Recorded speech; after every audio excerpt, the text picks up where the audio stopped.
And there we are. We are live on the second annual Team Wolf King holiday special and reveal extravaganza. Thank you all very much for joining, for spending your Saturday afternoon, or, well, depending where you are, it's afternoon where I am. Depending where you are, it's some other time on Saturday, because we actually have an international, not only audience, but an international panel from Team Wolf King here today. You certainly, if you're checking out my channel, probably know who I am. I am Jeremy Girard. I'm your host for this fun little special we're going to do. But let's go around clockwise here. Right over here. Oh, wrong way.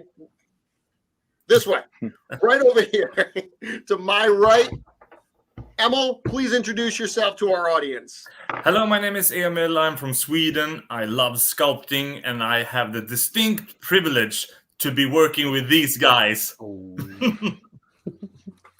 Excellent. Walter, how about yourself? Introduce yourself to everyone. Walter DeMarco from Buenos Aires. Thank you for the invitation. And fun fact, here Santa Claus is Papa Noel. Papa Noel. Very cool. Well, speaking of Papa Noel, let's go right down to the Lord himself, live from almost the North Pole, right? It's kind of cold up there in Michigan. It is. It's just recently gotten Michigan-y or wintry. Yeah. So, Lord, please introduce yourself to anyone who may not know who you are. I am Steve Biesiada. Some refer to me as a Lord, but it's not necessary at this moment to really do that. I'm Steve Biesiada from the My Wife is Going to Kill Me podcast, Legions Cast, and Podcasters of the Universe. And I work with these guys. I mostly scribble little drawings, and then these guys make them cool. Awesome. And that brings us to the gentleman that we are all here because of, the person that has brought us all together. I guess if Steven's a lord, he would be the king. Len, thank you very much. Hello. He hates this type of stuff. He hates when I say things like that, right? Yeah, a lot. Hi, everyone. Hi. So, Team Wolf King. WolfKingCustoms.com started actually last year in 2020, started producing custom 3D printed add-ons for, specifically the Mythic Legions and the Legions community. There's, the parts have been used for other lines as well, but clearly Mythic Legions is what has brought us all here. That's what we all know and love very, very much, and what we're creating for. Last year at this time, we thought it would be fun to get together and do this kind of holiday special. And wouldn't you know it, people really dug it. They really thought it was a lot of fun. They enjoyed apparently spending some holiday time with us. So here we are a week before the Christmas holiday. We figured we would get back with you. So we've got some cool stuff to show, some things that are going to be coming up in the new year at some point. Everyone has contributed a little bit of a sneak peek, things that you very likely have not seen before. We're going to show those to you throughout the course of the special. And we're just going to talk a little bit about the holidays. Walter got us started already, telling us a little fun thing about Argentina, Papa Noel.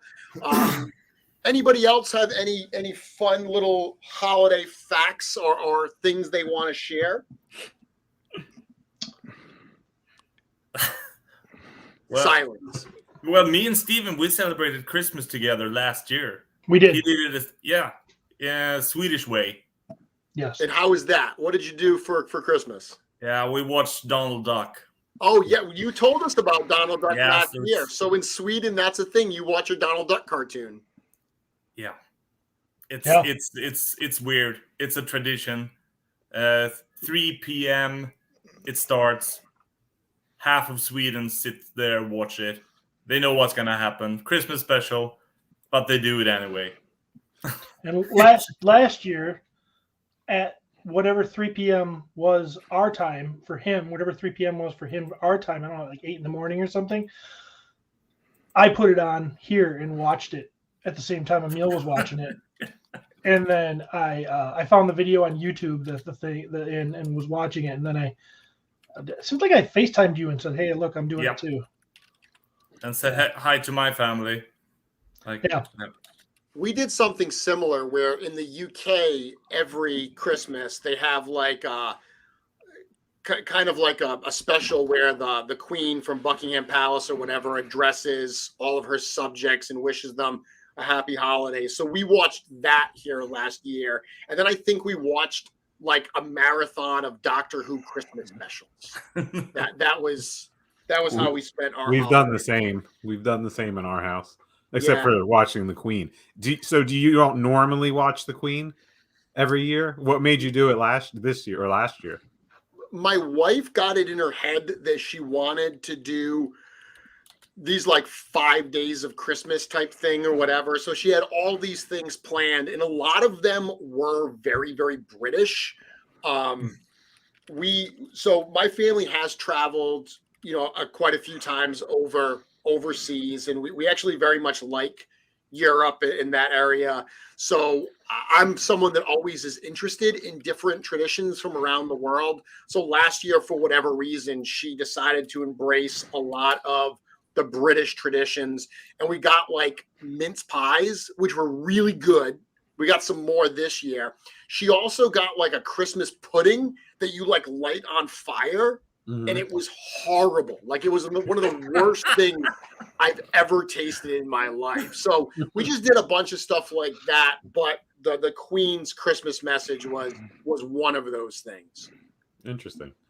It's cool. Nice. Very cool. So one of the things that we do every Christmas, and I'm sure I'm not alone in this, I'm sure a lot of people have these traditions, is, there are certain specials in our household, certain Christmas movies or whatever that every single year we've got to watch them again. Sometimes they're nice to put on. Sometimes, like last night, we did some Christmas wrapping, and because we're focused on that, we're not watching the TV. I don't want to put on like the new season of The Witcher or something, because that's something I want to focus on. So we put on something that we don't have to focus. So I love doing that. I'm curious, do any of you have any holiday specials, movies, or anything that are on your playlist every single year? Many. Well, give us a couple, Stephen. Yeah, What do you have to watch? It's not Christmas if in the Bushati household you don't watch what? For me, it's It's a Christmas Carol with the 1950, I think 1 or 2 version with Alistair Sim is my favorite version of Christmas Carol. That is my go-to. But it's funny, in my family, everybody has kind of their own thing. My wife has to see Emmett Otter Christmas, which is an old Muppet thing. That you familiar with that, Jeremy? Yes, I'm obviously very familiar with Emmett Otter's Jug Band Christmas. Yes. So that's my wife's thing. My oldest daughter is Jim Carrey's Grinch. My youngest daughter has started to get an affinity for A Christmas Carol. No, I'm sorry. It's a Wonderful Life. Yep. And so those that's the 4 of us. We all have our go-tos. So you go to each separate rooms and watch it. no, we watch them. They're just going to come out at some time throughout the season, maybe multiple times. One the whole family loves, obviously, is becoming a huge classic among recent years is Elf. I mean, I thought, who doesn't like Elf? So that's one that the whole family kind of just loves. We actually, I like them all. Anyways, I could watch anything you put it on. If it's Christmas, I'll watch it. Len, how about you? Is there anything that your family? Oh, yeah, definitely. The rapping movie is Elf, because not paying attention, like you said. So that's the rapping movie. The other one is Mickey's Christmas Carol and Muppets Christmas Carol, which is my favorite. I love the Muppets Christmas Carol. And then the other one would be Curious George Christmas, because we just watch it every year since my daughter was born, and we can't not do it even though she's older now. Absolutely. How about you, Walter? Is there anything that's on in your household? I like Die Hard, maybe the Christmas. Joe said that. He said Die Hard. Like show. It's a Christmas movie, but in the background there's another message. I am not a religious guy, but the cup outside the building is having a baby. Maybe there's some Christians messages Mhm. for Christmas, and it's a very good movie with action. And here in Argentina exists a tradition, a bizarre tradition, in which is a TV channel called Crónica TV. Before the Christmas, broadcast all celebrity tragedies and marriage, etc. Hours and hours, and I like to watch that broadcast. Excellent. Well, Emil, besides Donald Duck, Emil, is there anything and else? I must say, Donald Duck, it's just tradition. I'm not sure that I watch it every year, but it's like a tradition. Anyway, I don't think there is one Christmas movie that I have to see, but I love Christmas movies. So, I mean, me and my wife will watch a lot of Christmas movies, and they're coming new Christmas movies that are really, really good. Netflix had a series last year. And what is that called? It was a series about... Was it the Christmas Chronicles with Kurt Russell? No, it was about a bookstore. Someone was leaving the... this is something that I want to recommend to everyone to see, because you're crying and laughing. It's just wonderful. Yeah, okay. Okay, we'll figure that out. So we've got a bunch of people. They're commenting here as well. We've got Jingle All the Way, Christmas Carol, Scrooge, Home Alone, Harry Potter, and Die Hard. Couple. Oh yeah, Harry Potter. Yep. Will Vinton, Claymation Christmas, which I've never seen. Bill Murray's Scrooged. Adam Power, Mr. Hanky, The Christmas Pooh. South Park episode is the only non-miss Christmas classic. Christmas Vacation. So we've got a nice mix of people recommending. Rankin Bass. Dash and Lily. I've Dash literally and never Lily heard of that. On Netflix. Okay, just see it. All right. I'll tell you, so the ones that we always watch, usually last night we watched Christmas Vacation. That's a popular one.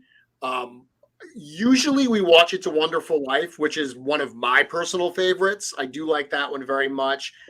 Steven, you and I have talked about this at length. Literally any version of A Christmas Carol is one of my all-time favorites. I love that. The one that I always make it a point to watch myself, because my family, we watched it when the kids were younger, but they're a little grown now and they don't tend to want to sit down and watch it. I still watch Charlie Brown Christmas. Oh, Charlie yeah. Brown Christmas. You know, ever since I was a little kid, I've been watching that one. So that one is hugely popular for me.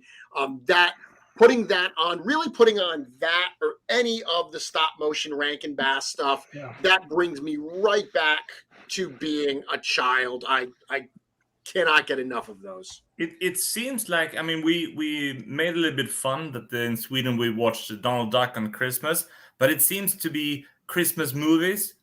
That's a bigger tradition in the US. Still, so you watch a lot more TV than we. Got it.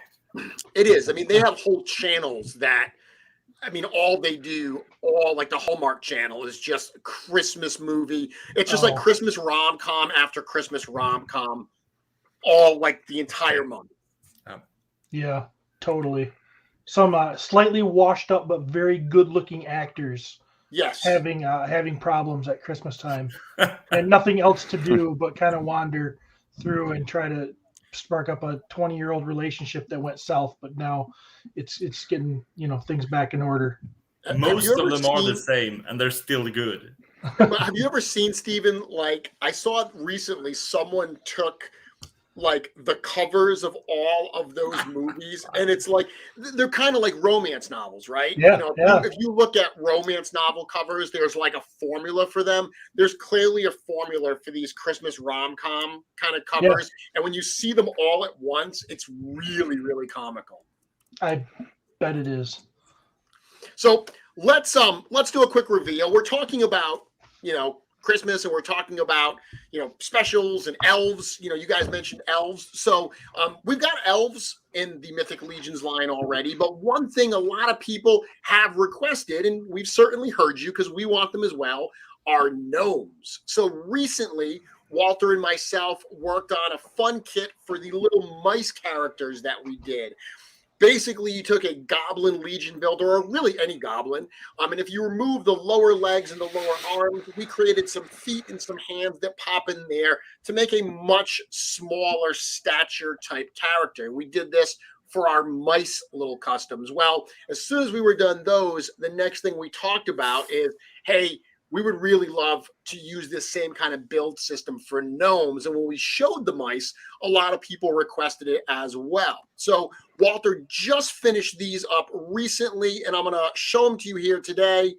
This is the whole set of gnomes that we are going to do at Wolf King Customs at some point. So you can see it's 3 different heads, but one of them comes either with a hat or without.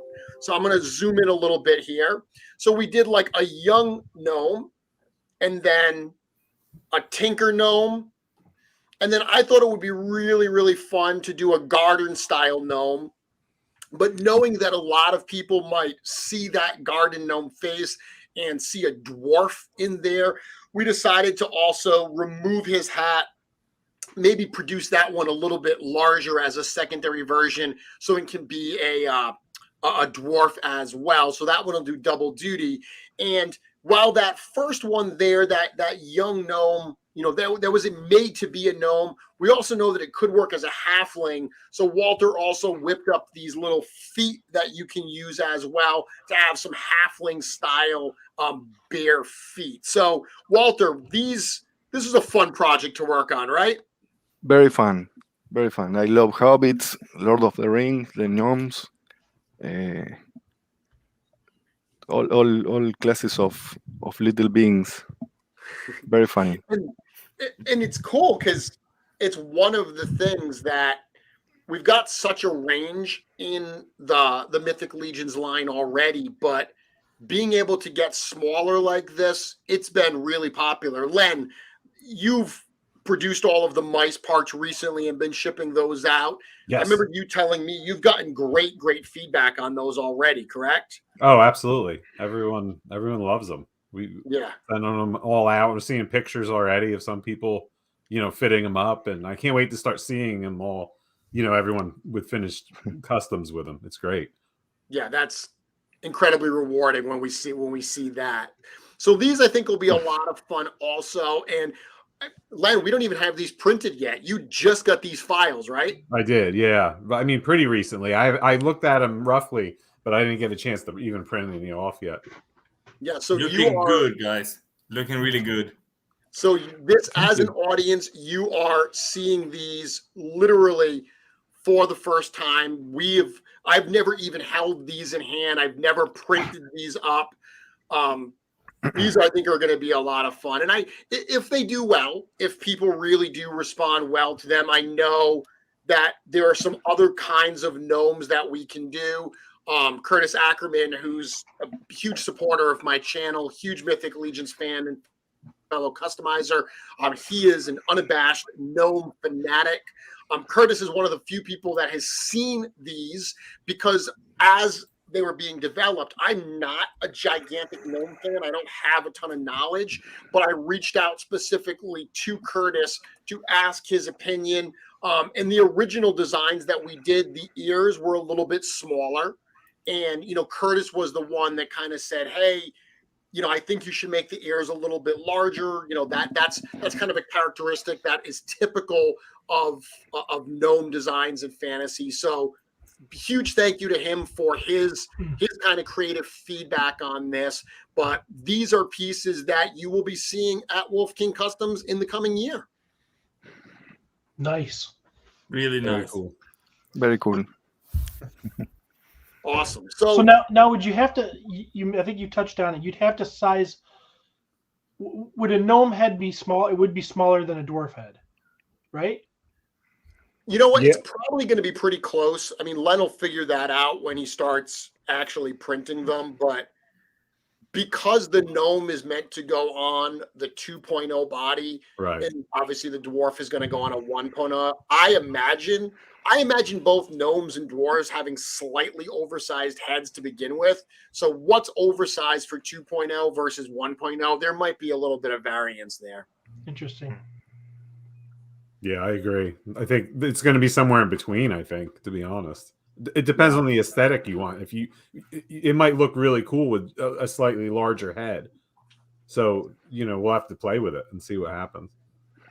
Yeah, absolutely. And, the fact that these things, they've got some variance in them, so you can use them how you see fit. I think that'll be awesome. That'll be helpful. Cool. Very Exciting. cool. Let's look at something else. Does anyone have any requests of what you'd like me to bring up for our next reveal? Or would you like just me to pick? I want you you to can pick. Yeah.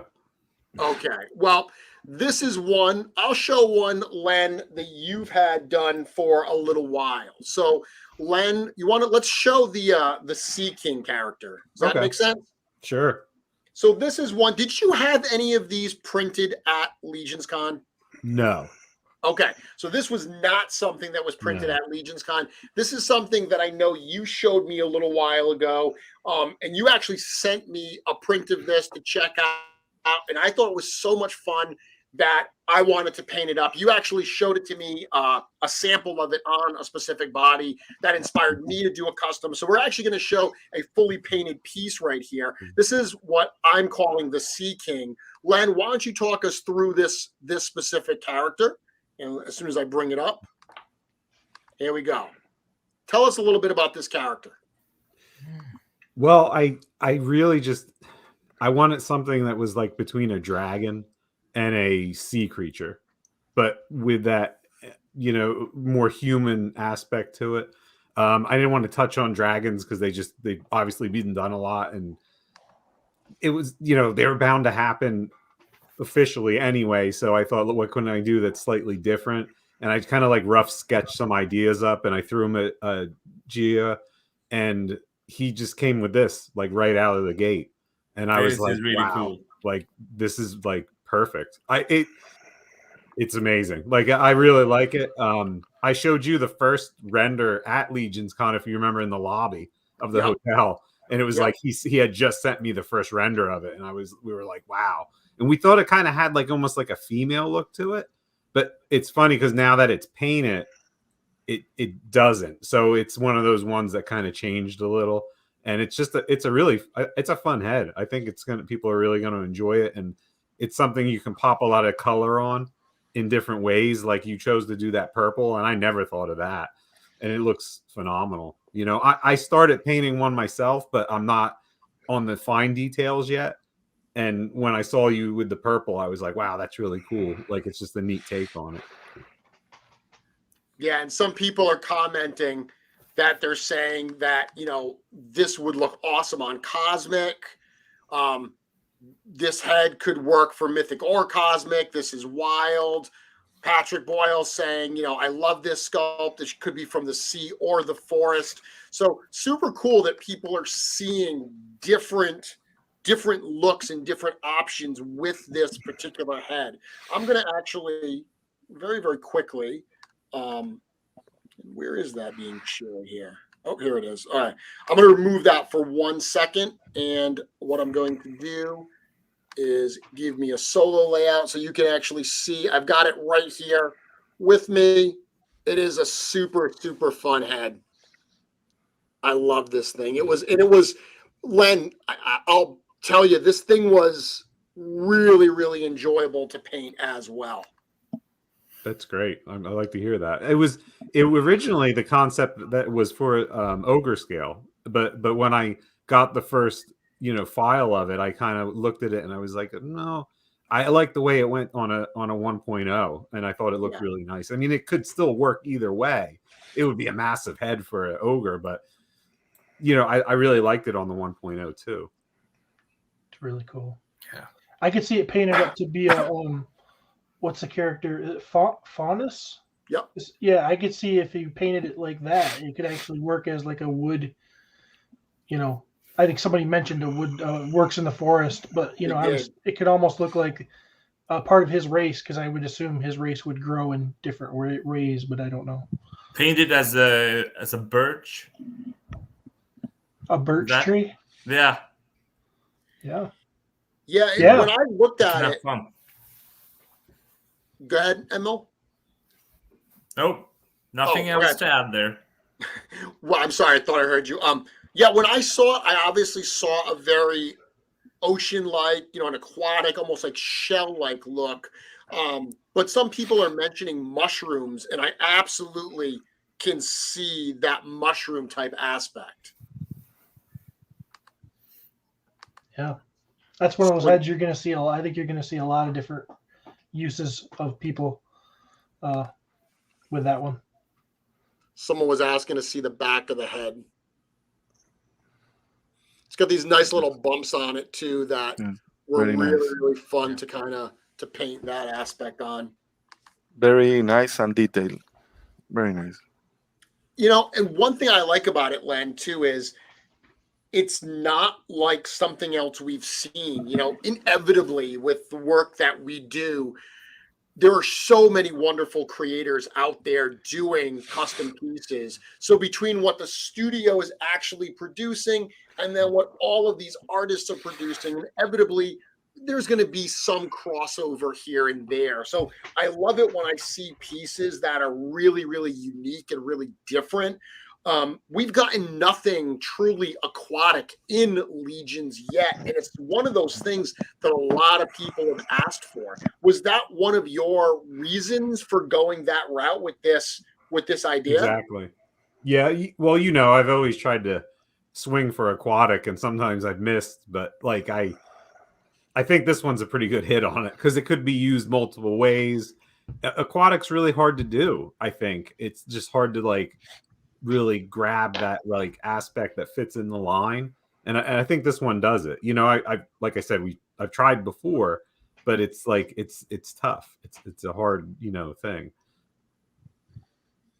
Yeah, and I peered it. The custom that you see there in that photo, that trident is actually from Mr. Mezcad. That was something that he had sent me, and because it looked very aquatic to me, and I didn't have any aquatic type characters.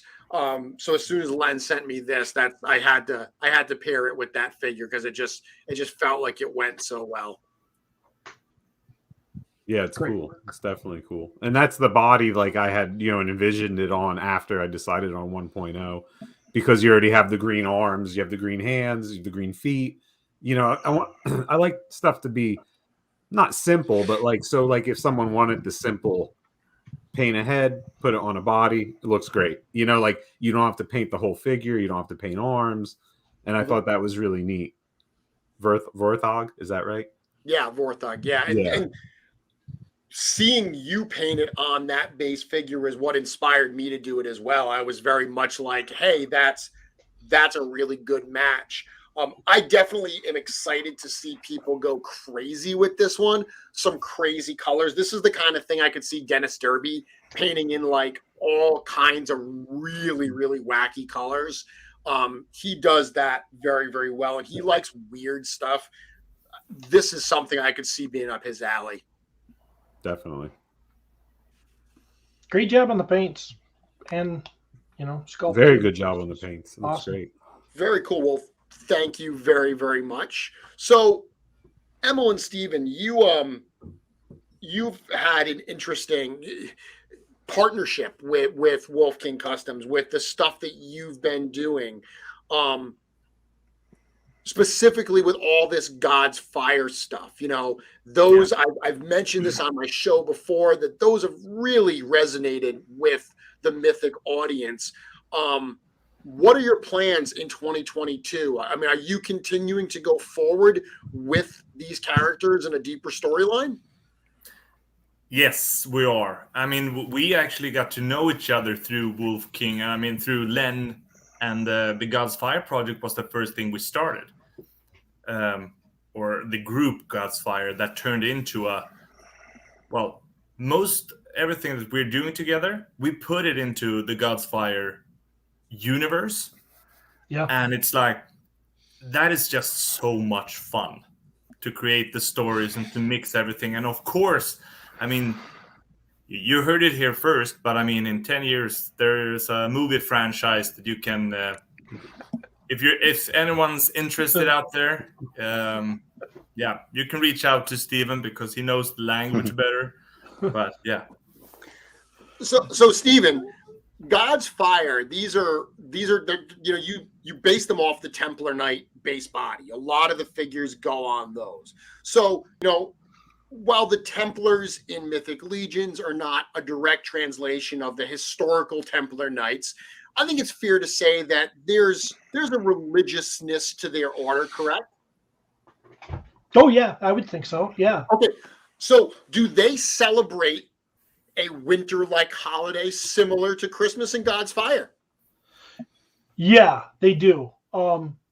It's called Believer Day,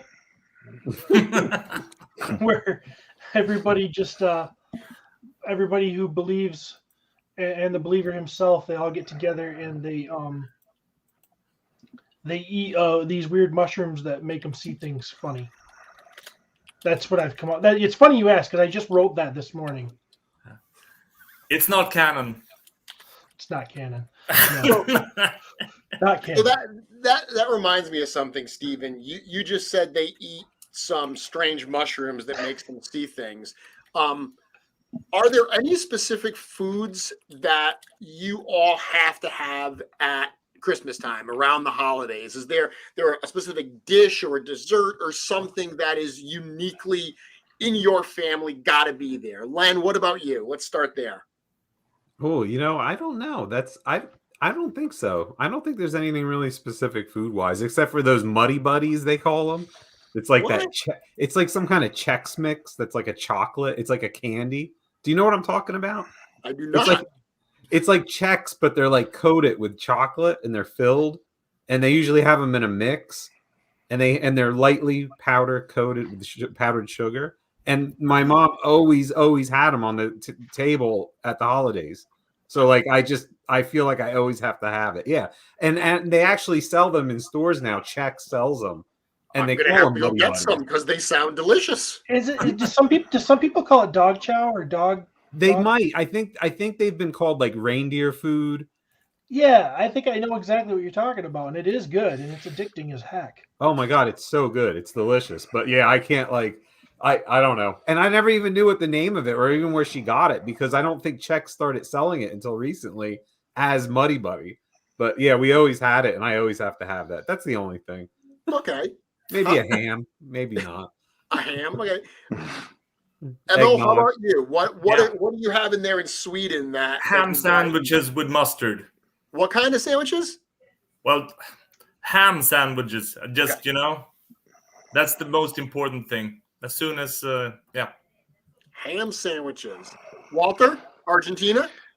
In general, meat dishes, but we can say turrón after the dinner is peanut with caramel or with sugar, a very hard to eat.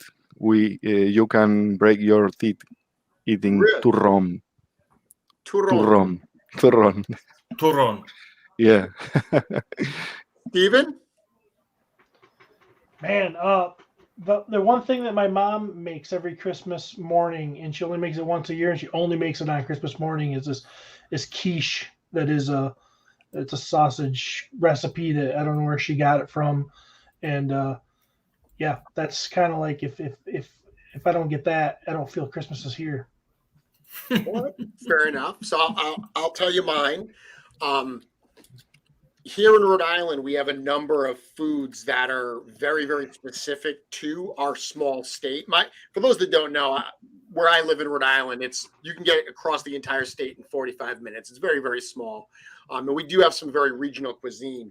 One of the things that's super, super regional, specific to the actual city that I grew up in, is a thing called dynamites. Dynamites are essentially, if you've ever had sloppy joes, which are kind of like ground beef in like a tomato type sauce, it's a sandwich, but it's kind of like a sloppy joe on crack. So it's super, super spicy. It's got peppers and onions in it. It's a really weird thing, but I work with people that live in Rhode Island or live in Massachusetts close by, and they've never even heard of this. But in my home city where I grew up, it's super popular. So I would always, my aunt, every single Christmas, I would spend Christmas Eve with my aunt. I did it every year. Actually, last year, because of COVID, was the first year in 45 years I didn't spend with my aunt on Christmas Eve.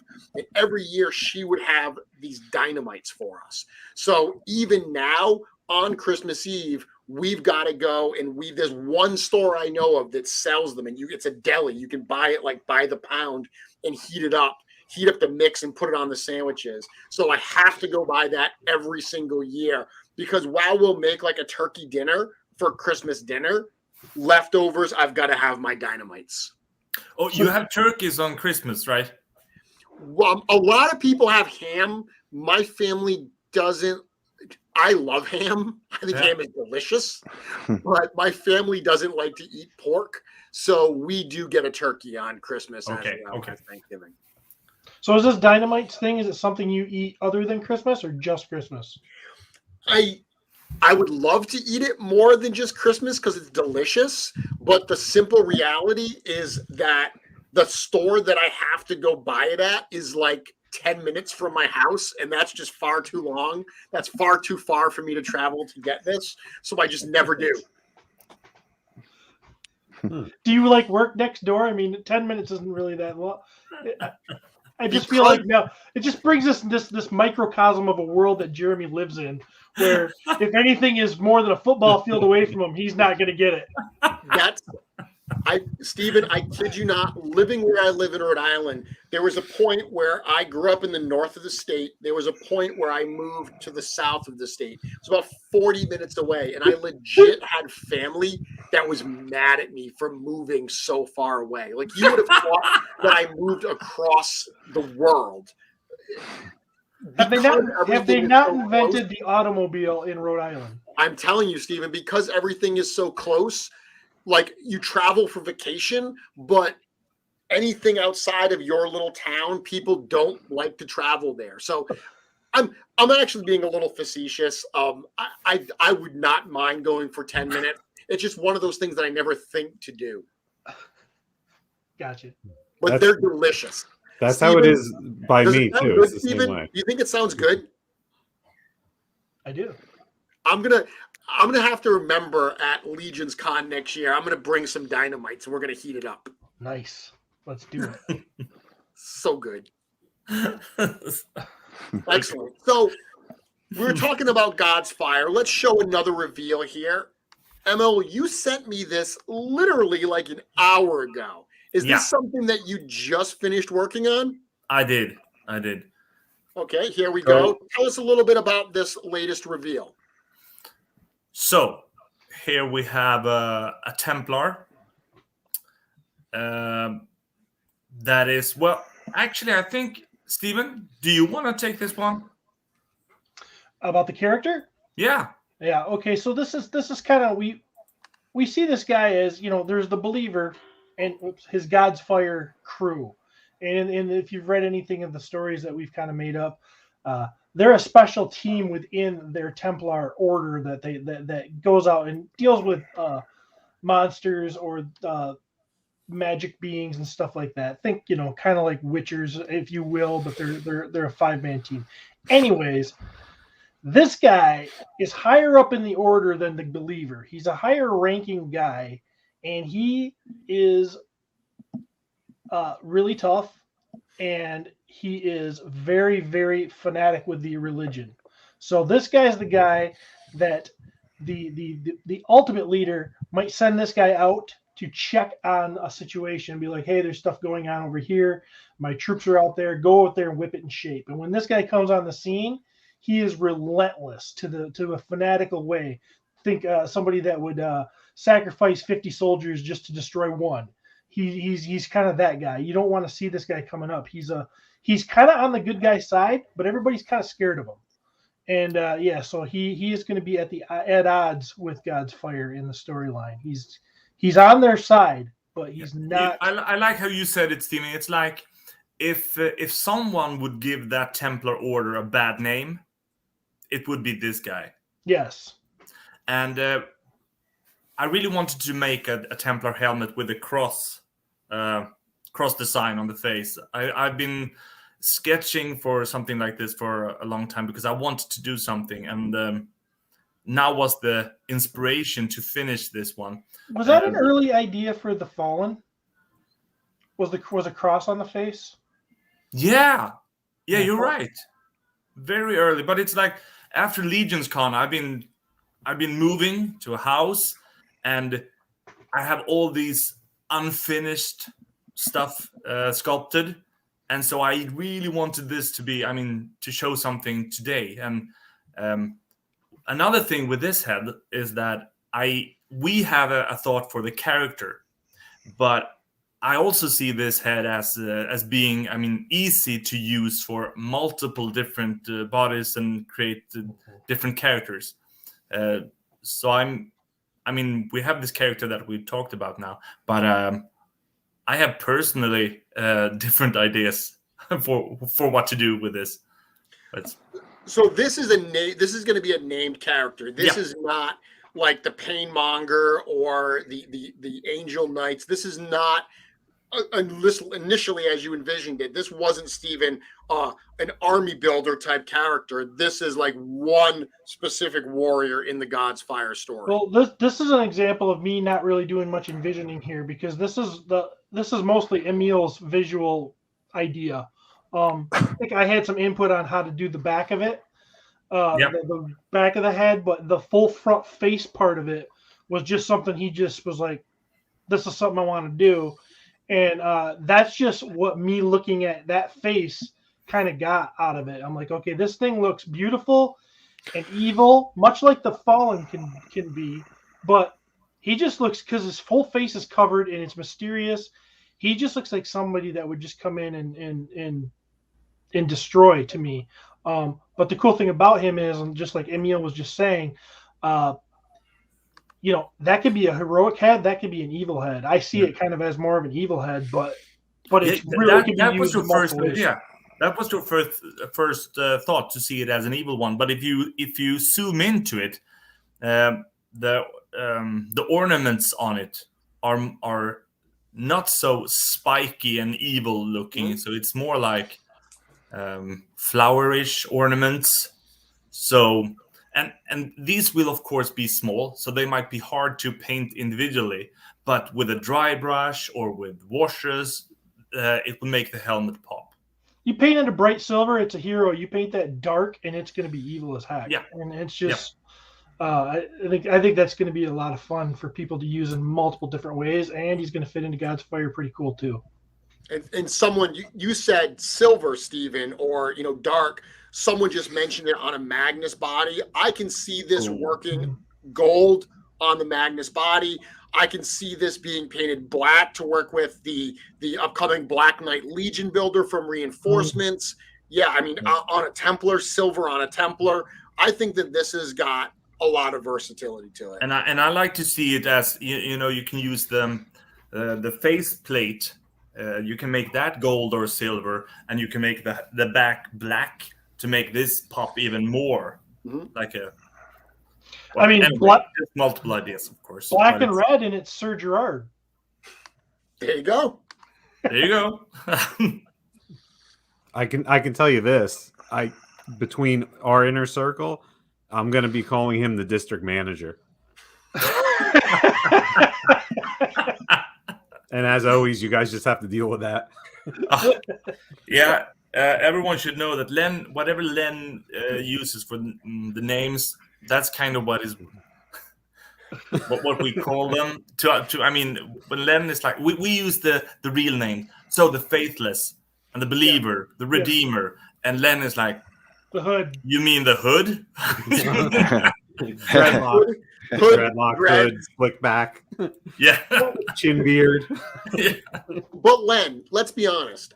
When these guys did the first God's Fire set, and they had, okay, the faithless is the one with the hood, the redeemer is the one with the dreads. There was at least enough variance between those characters that we could figure out who they were. Their most recent ones that these guys did, the Corrupterans, those helmets, they're all so distinct in their design, but they work so well as a unit that I had a really hard time even remembering which those names were. I can only imagine how you struggled with that. Oh yeah, slick back, man bun, tank. That was their names. I'm gonna be honest. I'm having problem remembering those names as well. I think the names were super cool, but then I can't remember which one is which. The only one I remember is it. I say the one I can remember and I can't remember it. Is it Kogoro? Kogaro? Yeah, Kogoro. Kogoro. Okay. See, I remembered one. Yeah. So I must say something. Ever since Legion's Con, because that's when I saw those in hand for the first time. Yep. Ever since I got home, I've been dreaming about making those customs to paint them, and I've just been moving. I'm just saying that I envy you guys for having had the chance to be creative, but I'm coming to get you guys. There you go. And this is an interesting comment. Had you guys thought about this? Someone said that helmet is going to make a lot of Mythic Mandalorian customs. I definitely can see a bit of a Mandalorian style like feature set there. Yeah. Absolutely. And I did not think about that. Talk amongst yourselves. I got to grab something. But I was even inspired to grab the paintbrushes again for the what are they called? Kalpalapalantans? Yeah, that's it. The Corrupterans. Very nice. Differently, I think. I mean, it's been nice like 2 years since I grabbed the brush, and I had to do it, and I'm having fun. Those are great to paint. They're so much fun. Yeah. That's looking good. Isn't that? Is that what you showed me that you were working on? Yeah, just simple dry brush and stuff. But I'm already like thinking about the bodies, like what I'm going to use, because now I want them all to look different a little bit. I'm kind of making like inspiration from what's the Star Wars, the Bad Batch, like a kind of my own little Bad Batch of them, Yeah, that sounds like fun. Yeah. Anthony said, "I wonder which Avenger Emma will make with this one." Are you as you're getting into your new place and you're starting to think about new customs? Are you thinking about adding to your Myth Vengers line soon? Yeah, I have the next character. Of course, I've said that Hawkeye. I'm waiting for the Alithia way, right? Yep, you said that. I mean, every one of these, I take my time with them because I really enjoy the process to figure out which version, what costume, what parts to use, and it's like I am about to unpack my stuff, but I have most of the ideas for what parts to use. But I'm not gonna say which Marvel character I'm gonna do this time. So that's cool. Just like the actual MCU has expanded the Avengers team, you are going to continue these inspired tribute style customs beyond just that core kind of Avengers one team. Because it's fun, and that's why we're doing this. It is. That's what it's all about. It's enjoyable to be able. And those were obviously all the recaps that we saw from Legion's Con. Those Myth Vengers were definitely on many people's highlights, being able to see them. Yeah. Okay. But- You say, what should I say? Yeah. Thank you. What? Thank you. Yeah, say thank just, you. just say thank you. Okay, thank you. There you go. Thank you, So- Stephen. Len, let's look at something a little different. We've looked at a number of heads, and obviously, when you look at the amount of products that Wolf King Customs produces, heads are primarily the most prominent thing. But you've done torsos, you've done feet, you've done weapons, and you've done some armor. So this is a piece of armor that you actually shared with me. Talk me through this particular piece and what this is all about. Ooh. Well, I really like pets because I'm a GI. Like as a kid, I loved GI Joe, and one of my favorites was Spirit, and he had a pet. Any of them that had animals or pets were always awesome. So like I'm like, we need like mythic pets, like they need to be a thing. And this is old, right? I mean, how old is this? Like a year? This is really old. It's Yeah. really old. And it's an example of how things get just kind of put to the side. And if it doesn't work perfectly, like right out of the gate, sometimes it gets put to the side and you start doing things that are a little easier, kind of like a low-hanging fruit type of thing. And this was one of them. But I am determined to have this ready for this year. It's going to happen. And mainly, I really wanted a pet because the crows are really cool, like a raven. And I know my buddy Anthony loves that whole Odin type character. Mm-hmm. And I also really wanted to see some lightweight type of armor, more like a cavalry type of like a horseman's type of armor, instead of the giant shoulder pads which we typically have, like a smaller, thinner one. So I just did a, no pun intended, two birds with one stone type of thing, and did both. And I actually like the pauldrons or the shoulder armor a lot because it is just lighter. It's there, but it's not like overpowering to the rest of the figure. And I like it, and I think everyone's going to be excited about it. I like what the Red Shield Soldier, like that thinner armor that came with him. Yep. And this is from before that even. I had that in hand. So It's just really, I think it's just fun as more lightweight, not necessarily for like the female character, but just if you don't want that real heavy armor set. So a few points here. These are made for 2.0 style figures, correct? Right. I think the set that you have, which you still have the only set, like they fit on a 1.0. They do. But they're a little small. They look a little small, small, they could work. And I want to say that because first off, I totally agree with you. All of the G.I. Joe figures that came with animal companions were always the coolest ones. Oh yeah, so by far. I'm totally on board with little animal characters. I mean, clearly I've shown that I like animals in all forms in my Mythic Legions customizing. But I want to say that you actually showed me these so long ago that it was before the Alithia wave got shown and Valak with Valak's big falcon was actually shown. What you can't really get out of this render here is this is a very small bird. Valak is a very, the cinder, the bird that comes with Valak is really, really big. This is a much smaller bird, and it's actually removable as well. There are little pegs that kind of peg that in. So if you wanted to use this armor without the bird perched on its shoulder, or down the road, Len, someone was also asking about maybe doing a parrot type spin-off, certainly for a pirate custom. Sure. You're going to have the ability to put different birds on there down the road should you create those, right? Sure, I don't see why not. I mean, definitely. Yeah, it's a cool piece and a perfect example of how long it takes to produce something.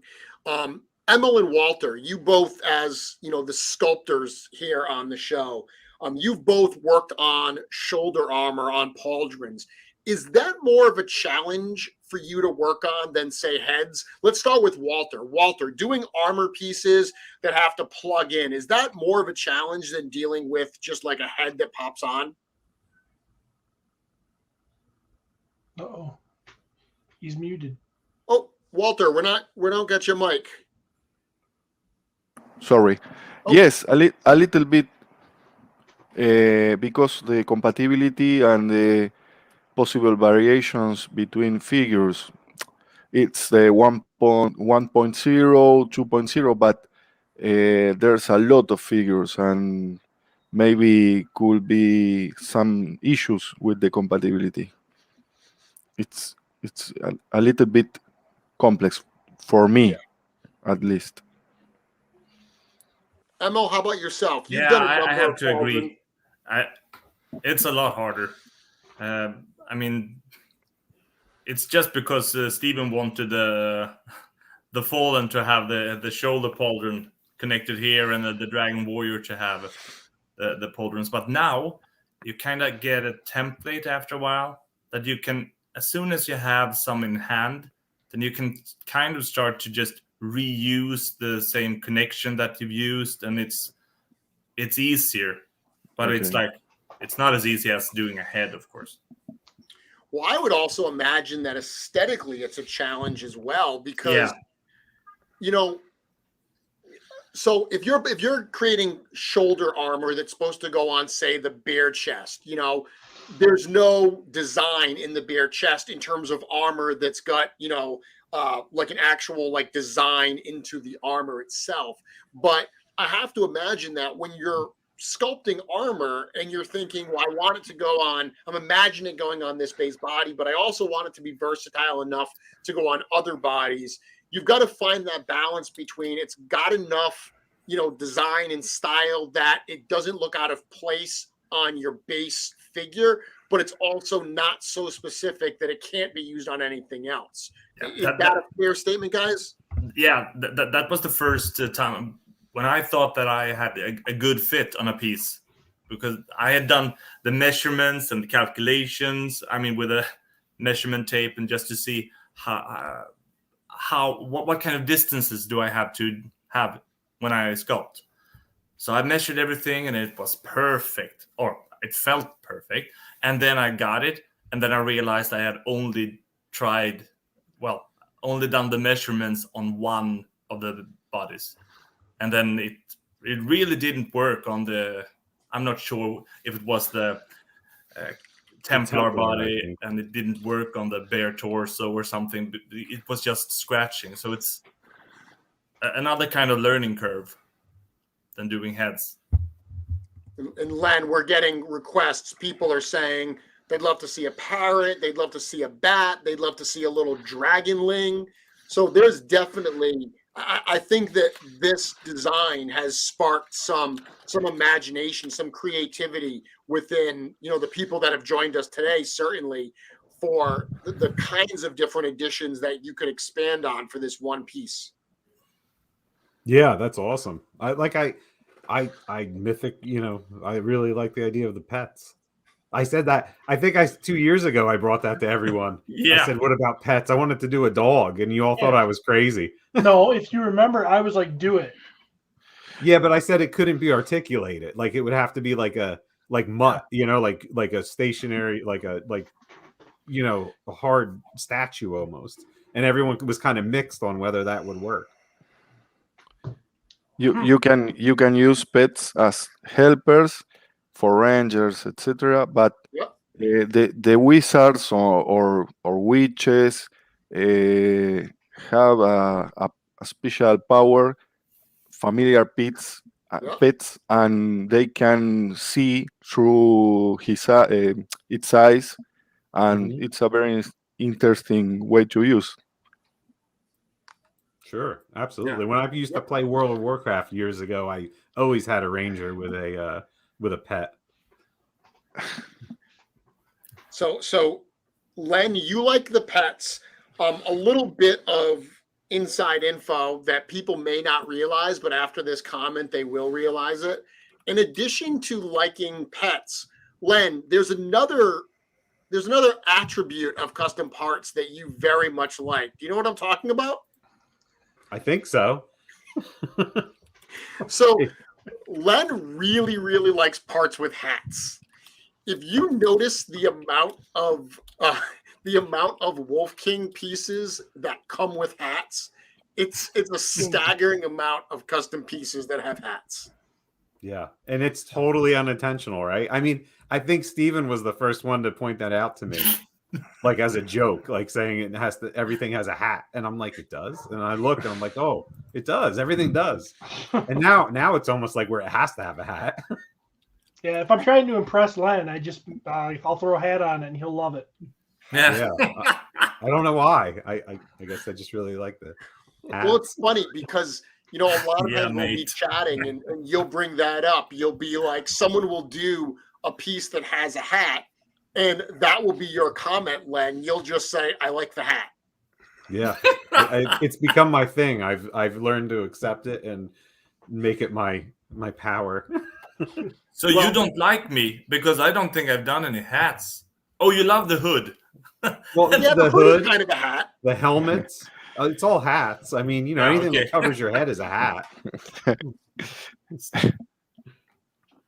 So I actually have another piece to reveal here that has a hat, Len, so you'll be happy. So this is something that Walter and I work on. I mean, Walter, we've been working, I think, obviously the Kitsune Fox was the first piece that we worked on together. And, I've told this story, but, you had reached out to me and you had expressed your appreciation for my customs. And you had said, hey, if you ever have an idea, I'd love to work on a project with you. And yes. I was at that point, I really wanted the Fox. And that's really what springboarded, so much of this. Since that time, you and I together have worked on a fairly staggering amount of little critter characters, haven't we?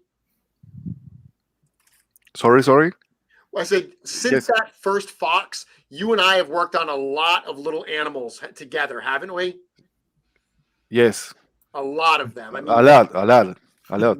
Mice, rabbits, turtles, multiple foxes. I mean, it's impressive. I reached out to you recently, and I said recently, this was a few months ago actually, and I got it in my head that I wanted to do a different kind of fox. We've done the straight up fox, we've done the snarling, we made him a ninja, all these different ones, and I was trying to find different kinds of foxes, and I landed on a flying fox, which is kind of more like a bat than a fox. And I thought this will be really, really fun to do. So we created a new flying fox head, some feet to go with it, and a really kind of over-the-top, silly, stylized head that has a hat. So these are more reveals. These are the flying fox heads, and these are made specifically. My base body that I imagine these going with is the little blue demon Malfar from the Irithyr wave. That comes with hooves. So because this has feet, I imagine if you pull off the hooves, if you put these feet on and you use that head, flying foxes have they have little bat wings. The little blue bat wings, just repaint them and you'll have a really fun flying fox. But then I also like the idea of making almost like a steampunk aviator style fox. So that's where that second head came from with the little hat. So I'll zoom in here. I'll show you the regular head here. What are you laughing at, Stephen? The Rescue Ranger hat. So that is one that when I showed it to Len, he said, do you remember what you told me, Len? What did I say? I obviously loved it. I don't remember what I said, though. You said you loved the hat. He loved it. You said that it might be pushing the cuteness factor a little. Oh, yeah, I did. I absolutely said that. I love it. Well, you know what it is, guys? It's funny that, outside of the pure joy of creating these things and sharing art, Wolf King Customs is a business. You know, this is something that we make parts that we love, but we also want other people to love them. And look, at the end of the day, we want people to buy them. That's important.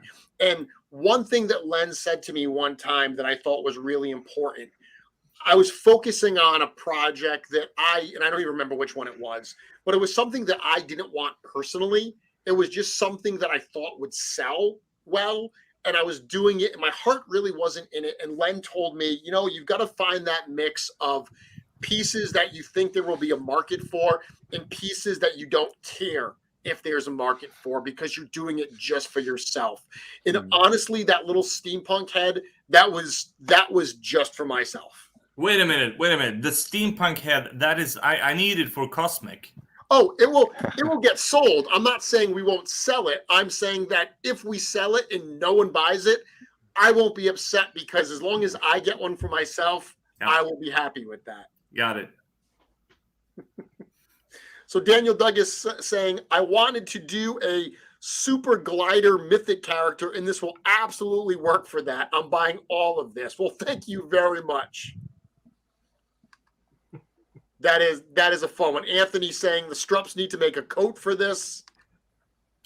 Bomber jacket. Bomber jacket, yeah. Walter, Totally seeing him. Walter, I must say that you are really nailing all the animals that you're doing. Oh, he is. Yeah, It's unreal. every single animal that you do. Thank I you just very wanna much, say guys. that you are doing an amazing job, Walter. I'm super impressed. Thank you very much, guys. Jeremy, I think that the aviator head, sorry, go ahead. No, you go ahead. thank you. The aviator head is good for a cosmic pilot.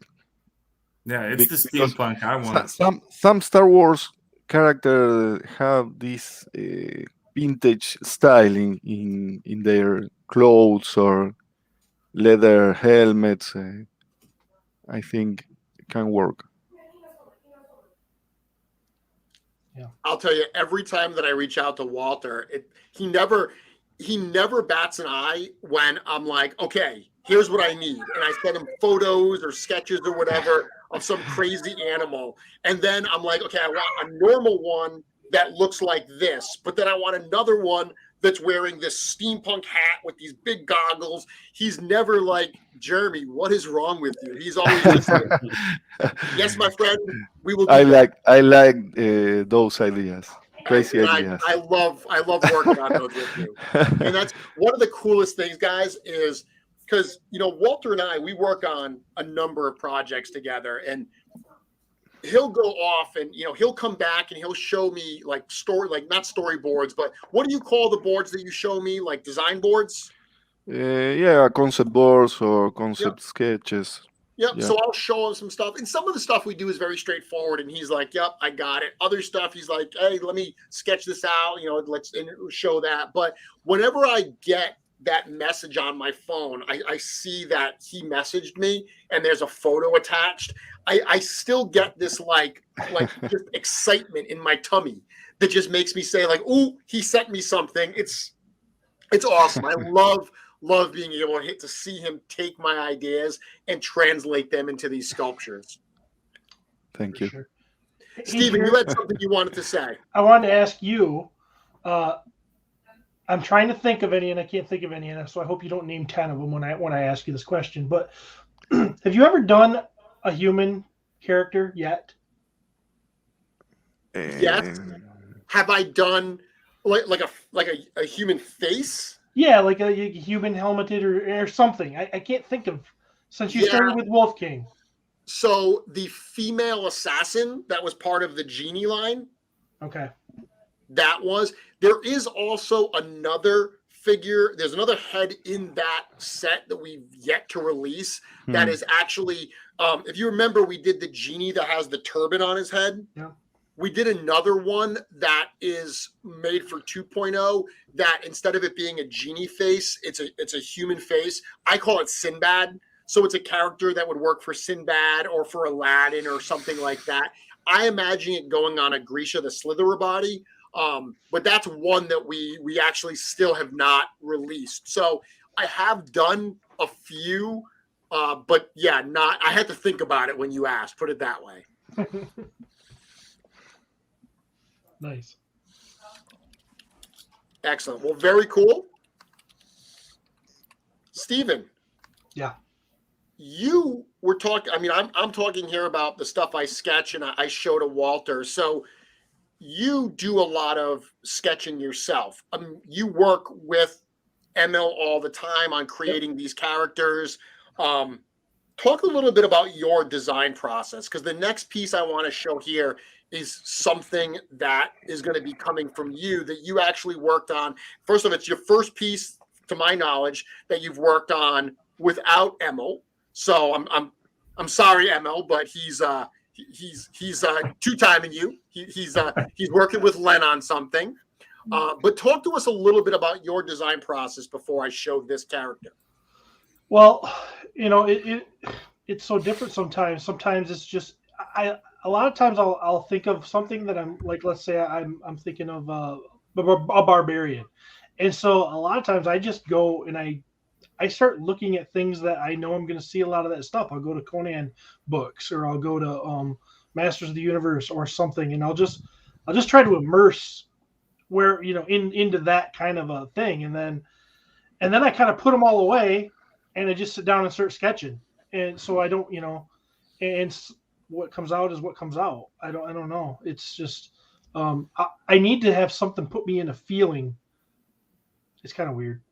I don't.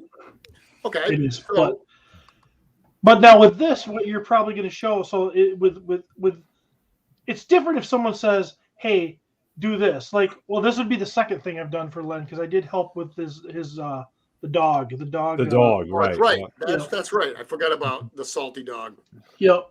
And that was something that Len didn't think I would be. If I remember right, you didn't think I'd be interested in doing that, because I kind of tease you guys about your critters all the time. So, and then I was like, "Hey, how about this?" And he liked it enough to make it. And this was another one that Len kind of prompted too. Okay. So let me bring up the sketch. So this is the actual sketch of the character. Talk to us about this character. So basically, I wanted to make a barbarian wizard, and so I did. I made a barbarian wizard, and I showed Len, and he hated it. Like, I made a custom barbarian wizard, and he said, "That's dumb." He said, "It's the most horrible thing I've ever seen. It doesn't look like a barbarian wizard at all, because it has a wizard hat, and barbarian wizards wouldn't have a wizard hat." So then I argued with him, and then he showed me all these pictures of barbarian, shaman, wizard people that don't have wizard hats. And so then I took that custom and I threw it away because I felt bad about it. And then he let that simmer for a few days. This is how Len is. Len's very stern, you know, as a boss. He's very stern, and he brings the best out of you, but he breaks you down first, and then he builds you back up. And so he let that simmer with my failure for about a week. And I remember he wasn't answering my texts. He wouldn't even. It was like I was shamed away from the group. And then one day he comes out and he goes, "Hey, are you ready to take another crack at that shaman barbarian?" And I said, "I can do it. I can do it this time, boss." And so then I did what I just said I did, and I started looking in Dungeons and Dragons and all this different stuff to find different versions of them. And I thought, what's going to make the boss happy? A hat. What would even make the boss more happy? A wolf hat. So I found pictures of a wolf skull, and I gave him a wolf skull hat for Wolf King Customs. And the rest of it just kind of came out of me just sketching, and that's what I came up with. And then Len, talk to us a little bit about, he gives you that sketch, and then we get this. Talk to us a bit about this piece here. Well, I mean, you can tell, like, if you really look at like a side by side, it is the sketch. It's brought to life. We had Gia do it, and he just, we got a couple revisions. So I would, we get a revision. I give it to Steven. He says what he wants changed. There was, change a little with the hair here, change this with the wrinkles on the forehead, and then it comes out perfect. And then we're going to go, this is ready now to go to print. So we're going to go to print with them. and we'll do some test fittings, and I'll send it off to Steve, and he can get a feel for like what he likes about it. We try to take in hand like the paintability, if that's a real word, of the model. So, I had said to Steven, make sure you tell me, or we give Gia the input he needs for the paintability of it. Like, we want it to have enough detail that it's challenging to advanced painters, but you also want it to be like accessible to non-advanced painters too. And he gave me feedback on that, and this is what we got in return. And he's going to be a 2-piece with the necklace and the head. Okay. And he's ready for print now, so we're going to see how he comes out, and we'll see where he goes from there. And this is going to be a Steven's Art and Toys owned piece, where this is his baby, and this is his first of his own line and project, where it is an artist owned piece, which is important to note. Yeah, I'm pretty excited. I'm pretty excited how this came out. The sculpt is beautiful. He nailed what I was trying to do. I do feel guilty, like I'm cheating on Emil, but yeah, but I'm just crying. I'm sad. They're really but it's great. He killed it. He killed it, and I'm excited to have this piece. I can't wait to paint it. And one thing when Len's talking about paintability, I think as a painter, the hardest thing is when there's not enough detail. When there's not enough detail, you can't. It really inhibits your ability to paint and make things look cool. You're dry brushing, you're being able to pick up those fine details. That's what makes your paint good. The sculpt is very important to that. And from like I said, I haven't had a chance to hold this in my hand yet and try it, but from my guesses, I think this is going to paint really nice and be really fun. It's funny seeing the render here. Obviously, the render, it's all one color, including the eyes. So the eyes don't, have any detail painted in them. But I kind of like how it looks. Like when I get one of these and I paint it, I'm not going to paint him as having actual eyes. Partially because it's hard and I'm lazy. So just painting single color eyes is way easier. But I like that kind of dead eye type look in this sculpture. Seeing it in the render, I think it works really well. It's going to be fun because I'm going to paint it a couple different ways. And I think too, that like you said, just dead eyes, one color eyes on this could really look cool. And also painting in the eyes could really look cool. But I wanted them to look, that kind of wizard, half crazy.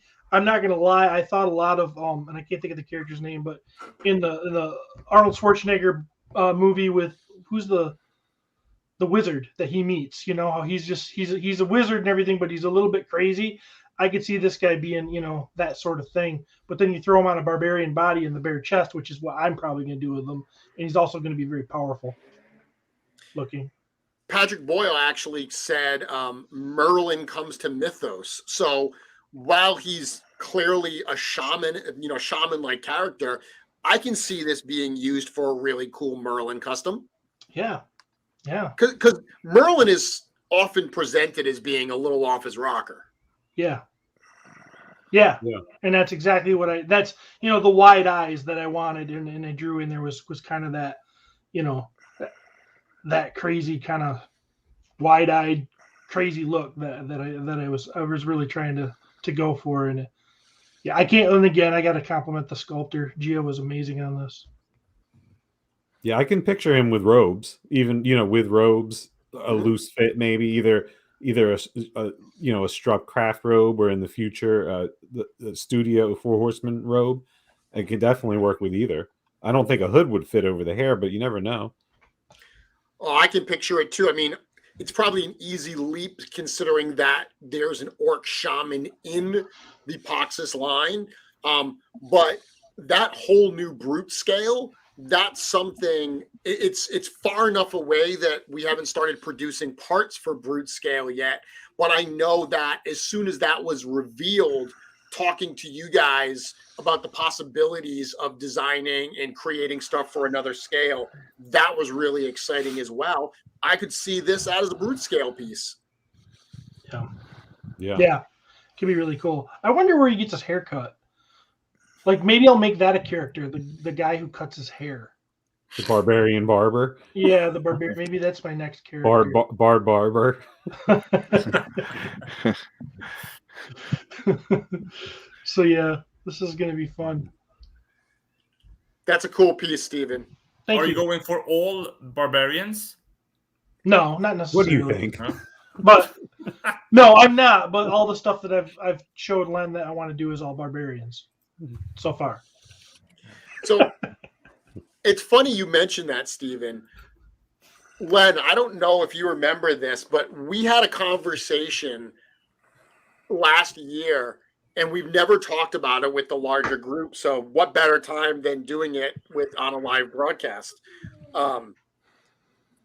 We talked about the idea of creating like a Dungeons and Dragons style adventuring party that is Team Wolf King.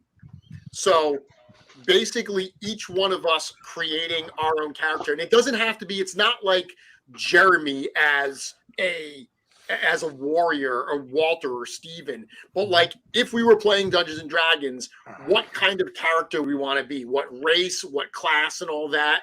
And we thought it would be really funny to do like an actual little set of parts through Wolf King of Team Wolf King as our characters. Oh yes, That would be fun. Oh yes. So I think that's something I'm gonna throw down that gauntlet right here live on the show. I'm gonna challenge all of us to come up with our own character, and sometime in 2022 we should see the Team Wolf King adventuring party set that comes out. And I want to the one who makes the coolest custom set to win a prize. To win a prize. Yeah. So yeah, I've done the Wolf King team here. That's like Okay. Nice. Yeah, now that gnomes are out, I can do that for myself. you want to be the gnome? You be a gnome? I'm not saying yet.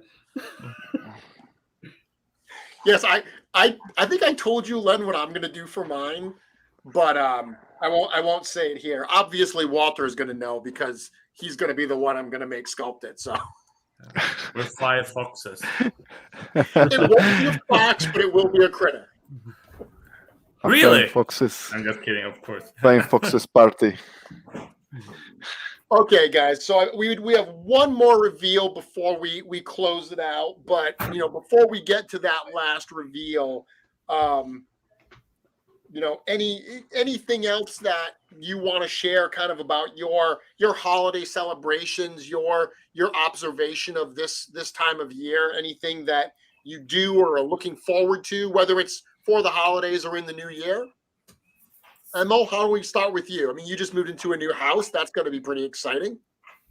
Yes, it is. Yes, it is. And the initial plans were to have the whole house like this, but now this is all there is in the whole house that is Christmassy. So we'll see what happens. But it's just to be in this house, that's kind of Christmas enough, actually. So we'll see. We're gonna enjoy it. We're relaxing. I mean, just having a place where we can actually all be in the same house without being in the same room, that's a luxury that I'm not used to.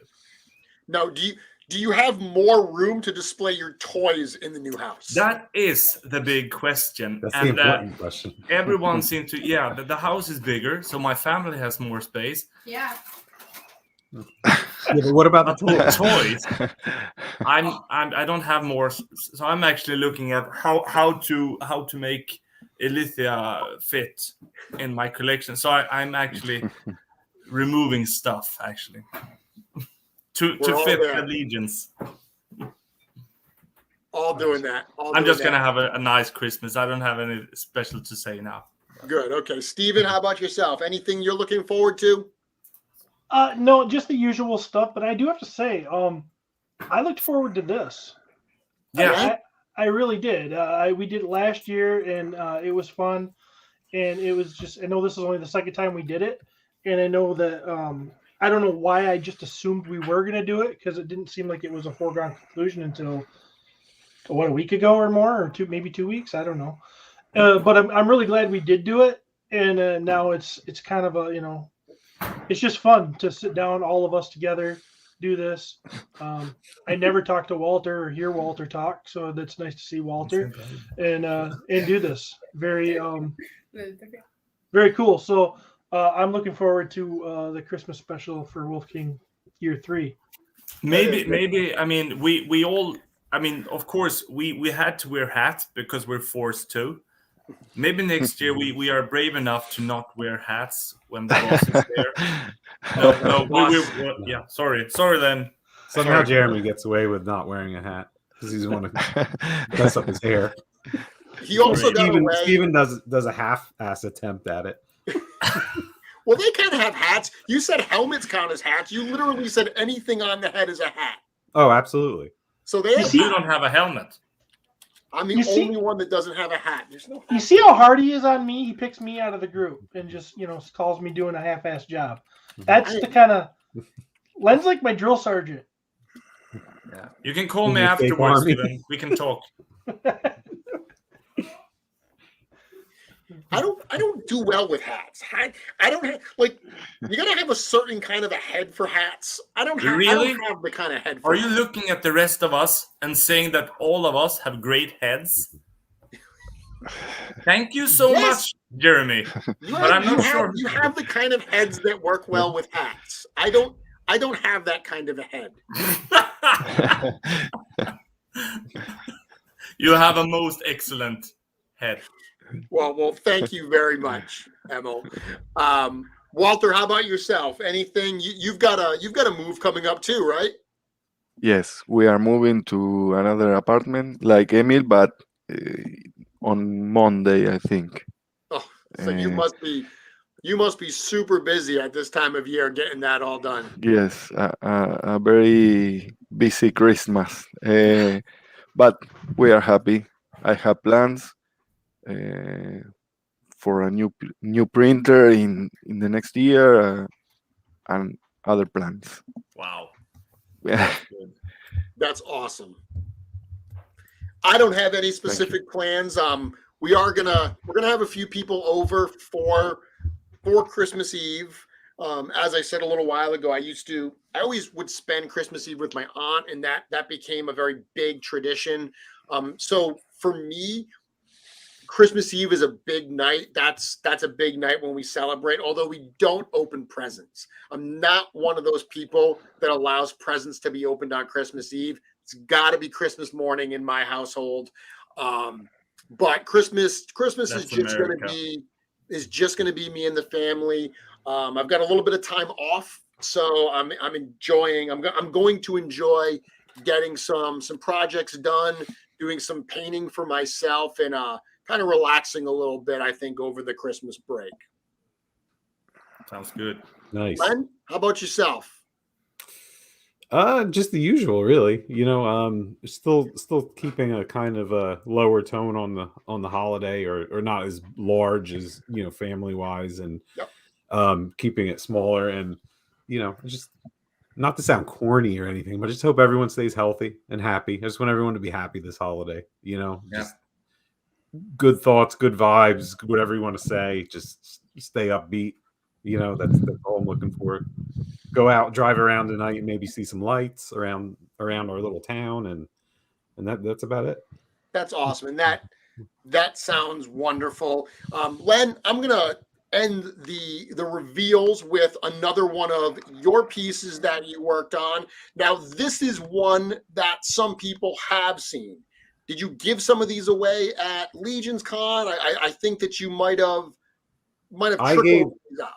Yeah, I gave some away at Legion's Con, a very small amount, and then I gave away in the orders we've been processing since November. I randomly gave some to a lot of people. So anyone that did the order of our last our in-stock sale, that's still going on at this time. There's plenty of good things to go in and purchase. There a lot of people are getting this, or there was another one or two items I was doing as kind of extra special freebies. So I thought this would be fun because it's something no one ever saw, and they would open the box and be like, what the heck is this? So I think that's cool. And it's fun. Just simple, little skull. I like the skulls. Yeah, it's super cool. Excellent. Nice. That's a fun one to paint. Very nice. It is. It is. So earlier this past week, I had posted a couple other pieces that I had painted to match the scaphoid body, and I gotta tell you guys. I mean, I have it right here. The scaphoid figure being available now, I am like, I want to make everything this yellow and green color, because literally like any head that you put on this body and paint, it just looks super, super cool. So I was having a lot of fun doing that. When I posted it, a number of people asked me for my recipe. They were like, hey, what's your paint match recipe? So I actually shot a video that I'll probably post tomorrow on my channel about how I did the recipe. But I actually painted this particular figure in this head live during that video, just to show how it can be done. I chose this head, Len, because I wanted to show both the paint match on the bones and on the armor. And this is a cool head because it's got the armored helmet. It's got a hat. Obviously, he's got a hat. Of course, that and it's got the skull. So really fun piece. And like you said, Steven, I had a blast painting this. This is one of those heads that you encounter that the level of effort to make it look good is really low. Yeah. But even just with a little bit of that paint, it just pops and looks so great on a base body. It does. It's an amazing head. I've painted well, I'm in the middle of painting one right now. But I did have one at Legion's Con that somebody purchased. So that was probably the first one that ever got out there. I see someone in the comments is asking about the Walter skeleton torso for a restock, and I guess it's a good point to say, like, it's coming. You know, I know everyone wants them, and we're making them as fast as we can. But for the next sale, I think we agreed that Walter has a really cool torso that is like a decayed Templar, and I think you're going to see more of that in the next sale than possibly the skeleton. And it kind of goes with this head too really well, and it's a fun torso. It's got like lots of texture, and right, Walter, it's phenomenal. It's not the first time it's been out to the public. He's done it on his own website before, but I asked him if we can bring it over to Wolf King to see, like, you know, what we could do with it there, and I think that everyone's gonna love it, just absolutely love it. Yeah, cool. Excellent. Yeah, I'm looking forward to painting that up to match this as well. That's what you said to me, Len. You said, oh, I got to get you one of those torsos to pair with that helmet, because that'll look really good. It's a wonderful piece. Very exciting. So all of these reveals that we've shown today, these are all things that you will see throughout 2022. A lot of these are, you know, I mean, obviously the two that we showed painted, the Sea King head and the skeleton head, they're ready to go. They're fully printed and tested. Some of the others are in, you know, stages of development, but they're being tested. So you'll probably see some of these things sooner rather than later. But beyond all of these, let me tell you that from the behind the scenes type look, these are just a sampling of the parts that we have. There were multiple pieces we could have shown today. We actually held back some. We only wanted to show so many. So there's many more that are already ready to go. Len, when we looked at that pauldron and you said, yeah, that's an older piece, we've had that ready for a while. The amount of pieces that are fully tested and ready to go that we've just never produced is continuing to grow amazingly, considering how much we put out, that there still is stuff. But this group that you see right here are some of the most creative individuals I've ever had the distinct privilege to know. So what I can unequivocally tell you is that in 2022, you are going to see all of these pieces and so much more from Team Wolf King. Yeah. I left them silent. They're all like, darn it, Jeremy he put an exclamation point on it. With that, guys, I think we're gonna call this a show. We're gonna call this the end of the second annual Team Wolf King holiday special and reveal extravaganza. What do you think, everybody? Let's do it. Let's do it. It was a fun time. Thanks, guys. Yeah. Nice. Thanks Very cool. Thanks for Very coming. cool. Thank you. Remember, www.wolfkingcustoms.com. That's where you can support all of the artists that you see here. There is an in-stock sale happening right now. Lots of great stuff from everyone that you spent today with. We've got some great pieces there. So we want to thank you all for the support that you have shown us throughout the year. We want to wish you all a very happy holidays. Merry Christmas. We will see you all very, very soon. Good night, everyone. Good night. Good night. Merry Christmas. Merry Christmas. Merry Christmas. God jul. Happy holidays.